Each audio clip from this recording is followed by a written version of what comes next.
સમાચારમાં આગળ વાત કરીએ મહીસાગરની તો મહીસાગર જિલ્લાના લુણાવાડાથી ફરી એકવાર રખડતા પશુનો આતંક સામે આવ્યો છે।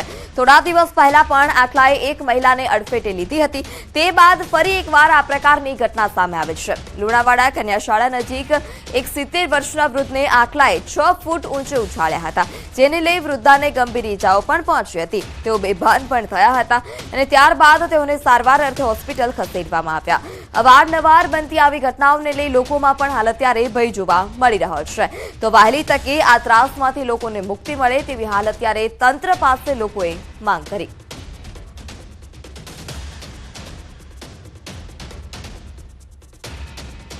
વડોદરાના હરણી બોટ દુર્ઘટના કેસ મામલે 19 સામે ગુનો દાખલ કરાયો છે। બોટ દુર્ઘટના કેસમાં અત્યાર સુધીમાં 8 લોકોની ધરપકડ કરાઈ છે, જ્યારે તમામ ટીમ એસઆઈટીને મોટી સફળતા પણ મળી છે। મનપાના પૂર્વ ટીડીઓ કોટિયા પ્રોજેક્ટ્સ કંપનીના ભાગીદારની ધરપકડ કરવામાં આવી। છત્તીસગઢથી એસઆઈટીએ ગોપાલ શાહની ધરપકડ કરી છે। સમારકામ, મેન્ટેનન્સ, લાઈફ જેકેટ, સેફ્ટીના સાધનો તથા અન્ય સુરક્ષાના સાધનો તેમજ જરૂરી સૂચના ના જાહેરાતના બોર્ડ ન લગાડ્યા હોવાની બેદરકારી પણ થઈ હોય તેવા આક્ષેપ લાગ્યા છે।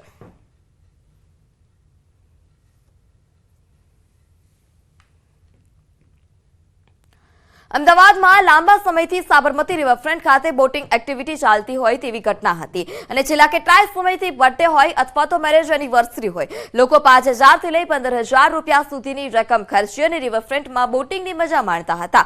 જોકે હાલમાં જ અમદાવાદ મ્યુનિસિપલ કોર્પોરેશનને અચાનક યાદ આવ્યું કે આ રિવરફ્રન્ટ બોટિંગ માટે તો પોલીસ ક્લિયરન્સ લેવું પડે અને હાલમાં જ સ્કૂલના પ્રવાસ દરમિયાન વડોદરામાં એક મોટી દુર્ઘટના ઘટી હતી, જેમાં વડોદરાના હરણી તળાવમાં બોટમાં સવાર વિદ્યાર્થીઓ અને શિક્ષકો પૈકી 14 લોકોના મોત થયા છે, જેમાં 2 શિક્ષકો અને 12 જેટલા વિદ્યાર્થીઓનો ભોગ લેવાયો હતો।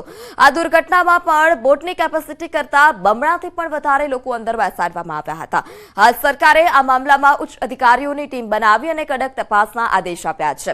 આ બધું જોઈને અમદાવાદ મ્યુનિસિપલ કોર્પોરેશનના પગ હેઠળ રેલો આવ્યો હતો અને હવે તંત્ર પોતાના બચાવ માટે ઘોડા છૂટી ગયા પછી તબેલાને તાળા મારવા જેવી વાત કરી રહ્યા છે। અમદાવાદમાં વોટર સ્પોર્ટ્સ એક્ટિવિટીને વેગ આપવા માટે બોટિંગ શરૂ કરવામાં આવ્યું હતું। અમદાવાદના રિવરફ્રન્ટ પર અત્યારે હું છું ને આપ જોઈ રહ્યા છો કે બોટિંગ છે તે અત્યારે બંધ હાલતમાં છે। તેની પાછળનું કારણ છે કે વડોદરામાં જે પ્રકારે દુર્ઘટના ઘટી ત્યારબાદ અમદાવાદના રિવરફ્રન્ટ વિસ્તારમાં તપાસ કરવામાં આવી તો જે બોટિંગ ચાલી રહ્યું છે તેમાં કોઈ પણ પ્રકારનું પોલીસ વેરિફિકેશન નહોતું અને તેને કારણે ખાસ કરીને બોટિંગ છે તેને બંધ કરી દેવામાં આવ્યું છે। જ્યાં સુધી પોલીસ વેરિફિકેશન નહીં થાય ત્યાં સુધી છે બોટિંગ શરૂ નહીં થાય। સૌથી મહત્વની વાત છે કે મોડે તંત્ર જાગ્યું છે અને તેને કારણે અનેક લોકોના જીવ છે તે બચી ગયા છે, કારણ કે આવી કોઈ દુર્ઘટના ઘટી હોત તો અમદાવાદની શું હાલત હોત તે પણ સમજી શકાય છે। અમદાવાદમાં અનેક સહેલાણીઓ આવે છે, તેમાં બી ખાસ કરીને કોસ્મોપોલિટન સિટી હોવાને કારણે બહારથી આવતા સહેલાણીઓ છે રિવરફ્રન્ટની મજા માણતા હોય છે, અમદાવાદના બોટિંગમાં રિવરફ્રન્ટ વિસ્તારની અંદર બોટિંગ કરતા હોય છે।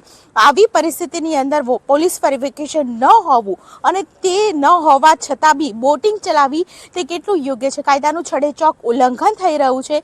એટલું જ નહીં, અત્યાર સુધી બોટિંગ શા માટે ચાલતું હતું તે પણ સવાલ ઊભા થઈ રહ્યા છે। દીપિકા ખુમાણ, ન્યૂઝ 18 ગુજરાતી, અમદાવાદ। તો સમાચારમાં હાલ સમય થયો છે વિરામનો। આપ જોડાયેલા રહો ન્યૂઝ 18 ગુજરાતી સાથે।